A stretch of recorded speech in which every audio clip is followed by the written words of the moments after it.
All right, so I'm going to talk to you guys today about nature-based solutions for resilient cities, which is a big way to say using nature in cities to make things more sustainable. And I'm also going to talk about my personal experience running a community garden, um, specifically an informal or without permission community garden, and how I thought about resilience when I was doing that.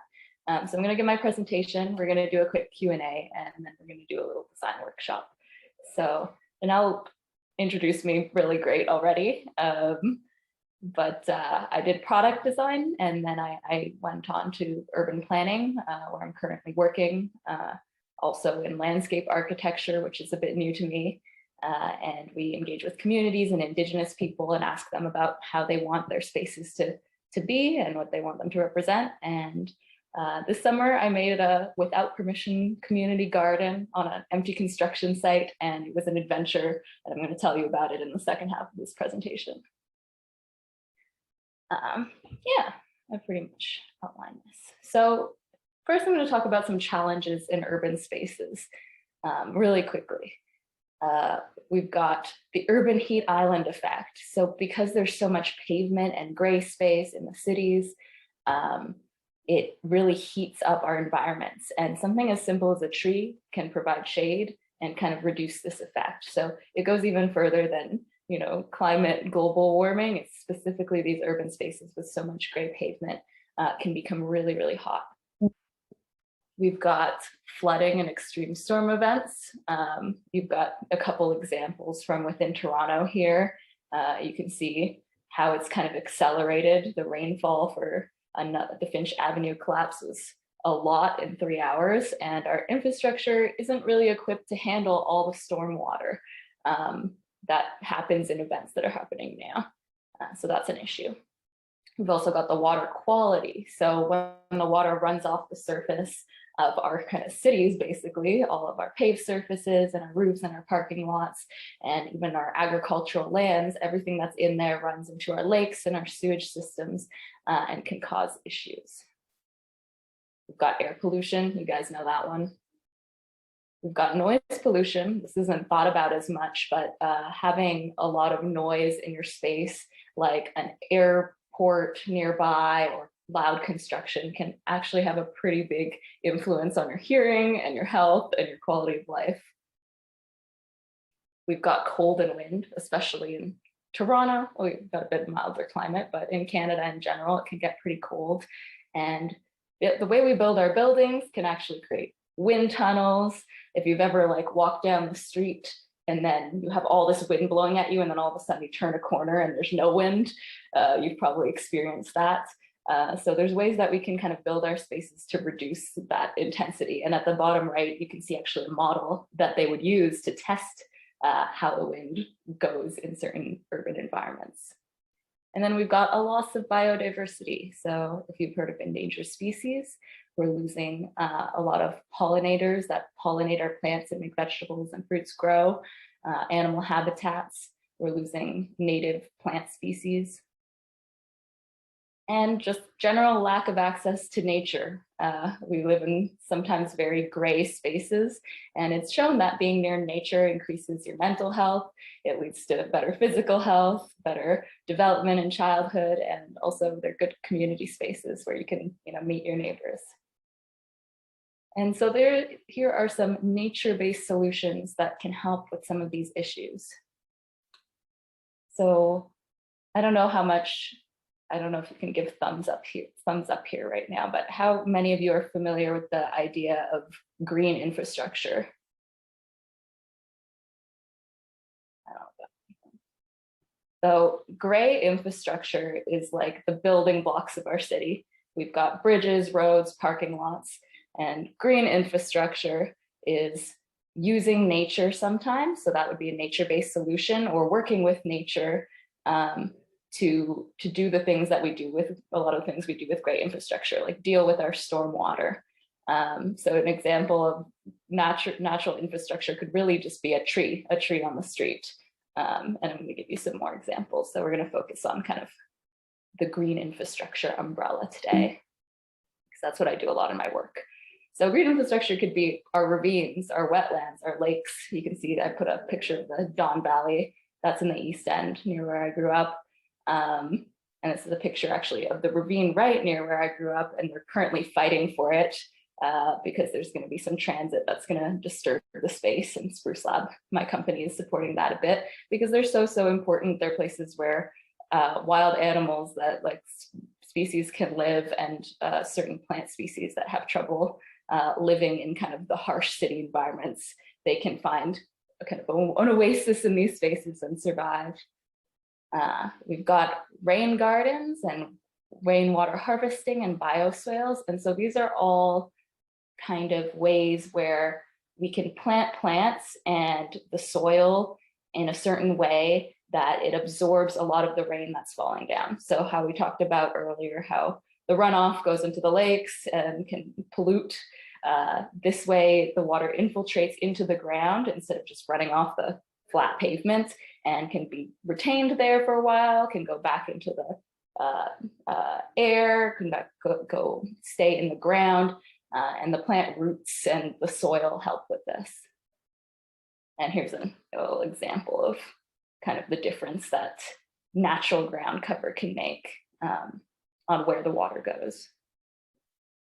We've got permeable paving, which is kind of the same idea, but without plants, where instead of just having pavement, you have pavement with holes so that the water can go right into the ground instead of running off into the sewers.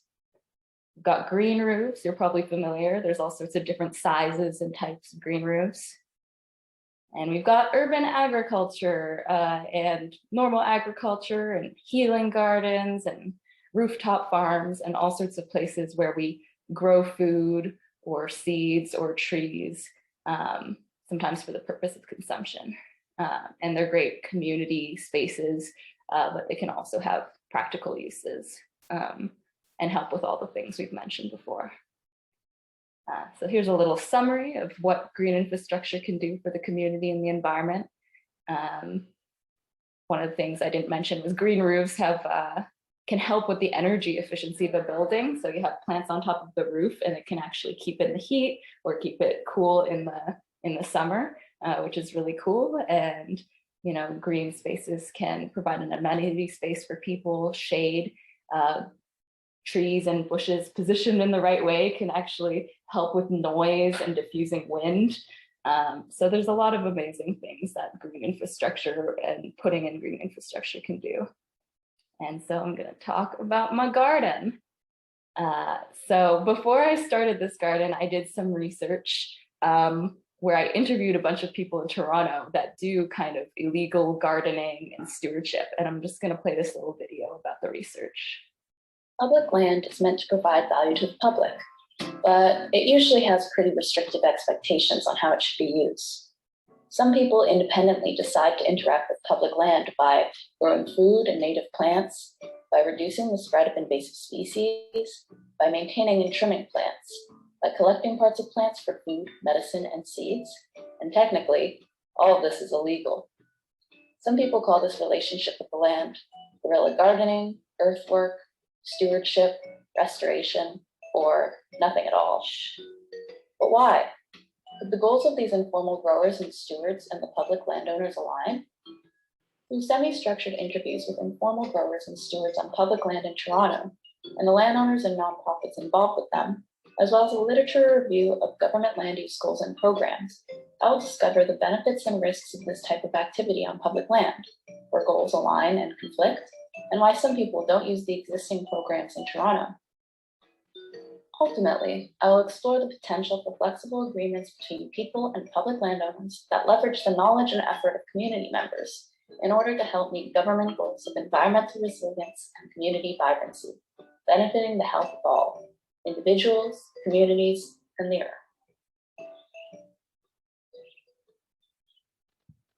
So I don't know if you could hear any of that, but I hope you could. Okay. And I got an award for this research, and that was great. And then someone reached out to me and was like, you should start a garden at this specific place in the West End called Bloordale Beach, which is actually just an empty construction site. And I decided to do it. And so I started scoping it out, and I looked at the soil, Most of the site was gravel, but I found that there was this area of soil with a bunch of different plants surviving. It had some natural wood chips in it from when the site used to be a school that got knocked down, and wood chips are good. There's leaves from a nearby tree decomposing in the soil, which was good.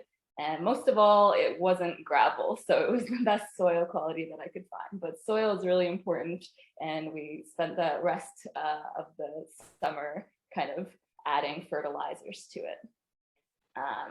I used local reclaimed heritage bricks, which is a fancy way of saying the bricks from the old school that was knocked down and around the site.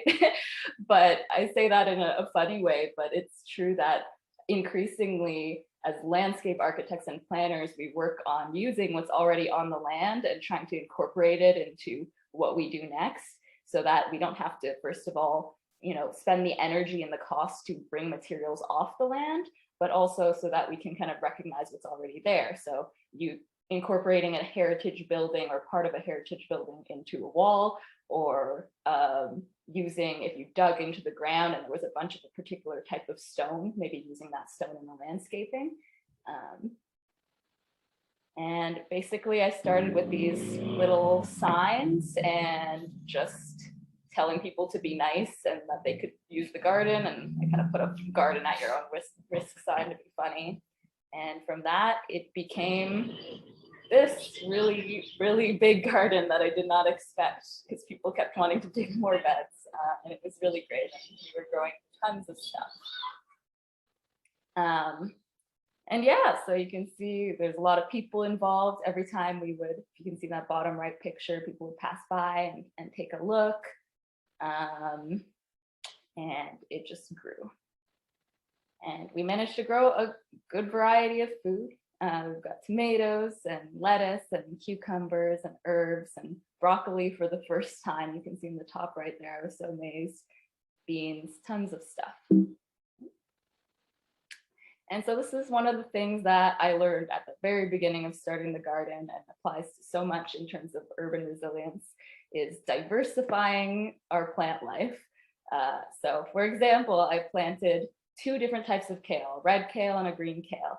And the green kale got just completely demolished by cabbage worms, but the red kale survived, and so we could eat it. So the same is in a community garden or in agriculture or in natural spaces. Having a diversity of plants makes us more resilient to whatever pests or disease happen. Like if you've ever heard of the Irish potato famine, same idea. And we're getting, even though it takes more work, we're starting to question this idea of monoculture, which is just using one crop.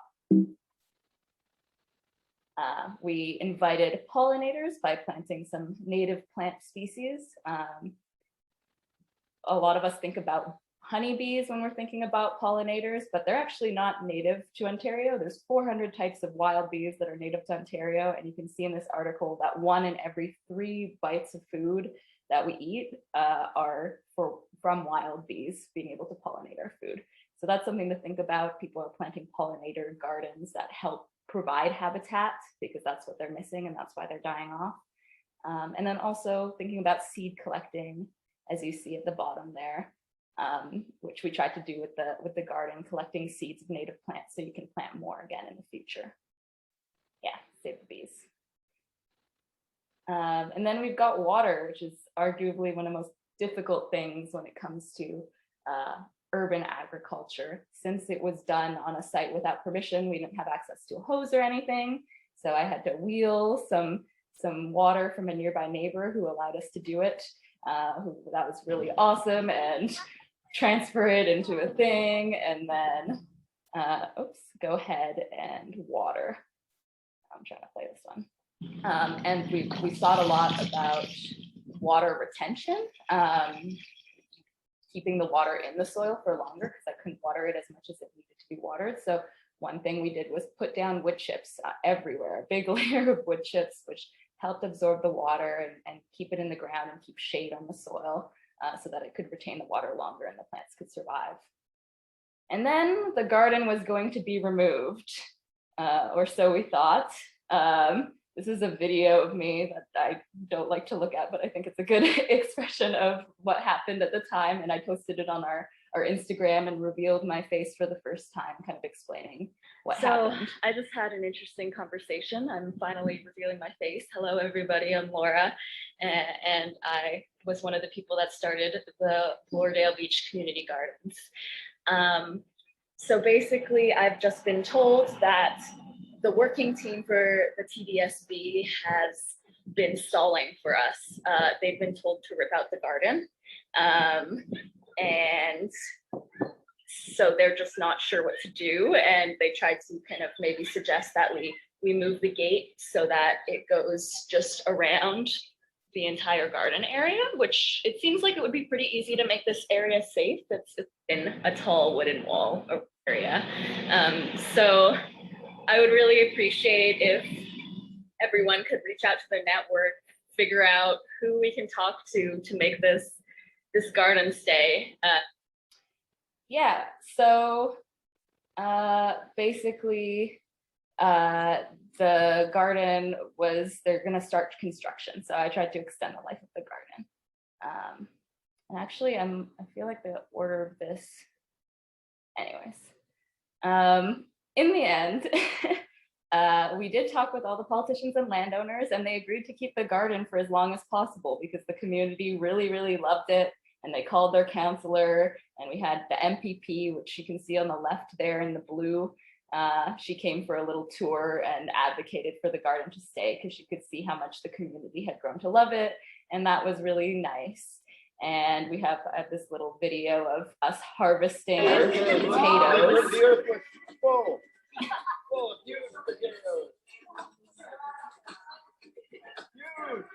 And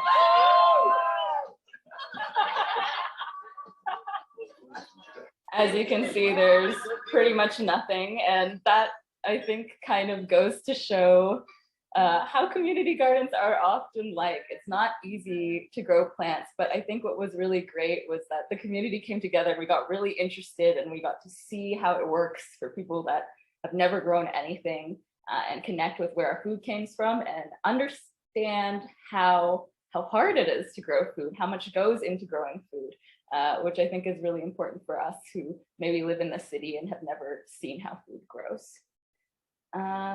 And oh, there we go. Now I want to go back to my disclaimer. So I do not want to encourage you to do specifically what I did, but do keep an eye out in your community for little spaces because local people often know kind of where there's spaces that there may be opportunities for community gardens or pollinator gardens or just having some flowers, some wild flowers. And maybe at some point, if you ask the right people, you can make it happen and contribute to your resilience of your community. And yeah, that's pretty much it. Feel free to ask me anything. I hope it wasn't too quick.